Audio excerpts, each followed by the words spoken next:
kintu coroshe isoko ry'imitahe ni isoko nkuko muvyumva. Isoko naryo riraba ko abagura n'abagurisha hakaba n'ivyo bagura, hakaba mbese n'umuntu aje gutunganya isoko nikora. Muri make rero isoko y'imitahe ni isoko ihuza abafise imitahe n'abayirondera. Abo bafise imitahe n'abayirondera bahurira kuri iryo soko, mugabo barahuzwa n'uwundi mugwi w'abantu baja hagati yabo kugira ngo bashobore kubaha amakuru akwiye imbere y'uko bafata ingingo yo kugura canke kugurisha. Ibyo byose rero bikorwa mu mategeko ashirwaho n'ikigo kijeje gucungera amasoko y'imitahe. Ico kigo nico gitanga impusha ku bantu bajeje gukora ibisha bakoze kuri iryo soko, kandi kigashiraho n'amategeko ngenderwako yo kuri iryo soko kugira ngo abagura n'abagurisha babikore mu rutonde kandi ntagire uburenganya ubundi. Umuntu wese azoba afise uburyo yarasanzwe aziganya y'amahera yahora aziganya mu banki ashobora kuyakoresha mu kugura imitahe bijanye n'uburyo asanzwe afise. Rero nagira mpumurize abantu bahora bibaza yuko isoko y'imitahe irekuriwe gusaba abatunzi n'abantu babayabaye barashobora kuyijako bakagura imitahe hama bakaronka inyungu, mbere batahora baronka iyo bagiye kuyabitsa mu banki canke mu microfinance.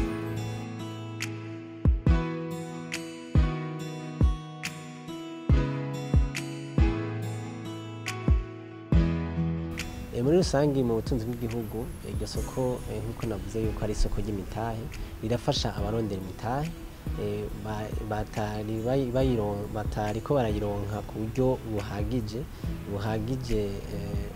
mu mvo zibiri, buhagije ku kiringo cayo kandi buhagije ku kuntu bungana.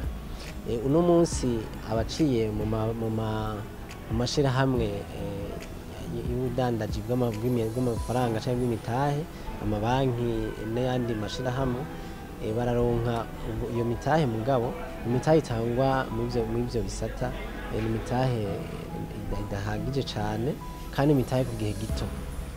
Isoko ry'imitahe rero ribarije rizana aho karusho kuko ushobora kuronka imitahe myinshi kandi imitahe yo ku kiringo kinini. Ikindi ca kabiri nuko iyo soko iha uburyo bwo kugwiza umwimbu w'amafaranga ku bantu benshi bashoboka. Abantu benshi bashoboka barashobora kuza kuri iyo soko bakagura imitahe y'amashirahamwe kandi bakoresheje amafaranga mato mato. Ashobora kuza ari wenyene canke akaja hamwe n'abandi bakagira umugwi munini wagutse ufise intumbero imwe rudende yo kugwiza iyo mitahe yabo. Bazanye imitahe ni vyiza kuko iyo mitahe izobije guteza imbere igihugu. Ayo mahera babazanye bakagura iyo mitahe, ni kuvuga iyo mitahe nayo nyine iguma ku isoko. Ni kuvuga umurundi azoshaka gusubira kugura azogura. Niko bimeze ku isoko y'imitahe. Ntugura ngo ucubika nawe urasubiza ku isoko kugira wunguke.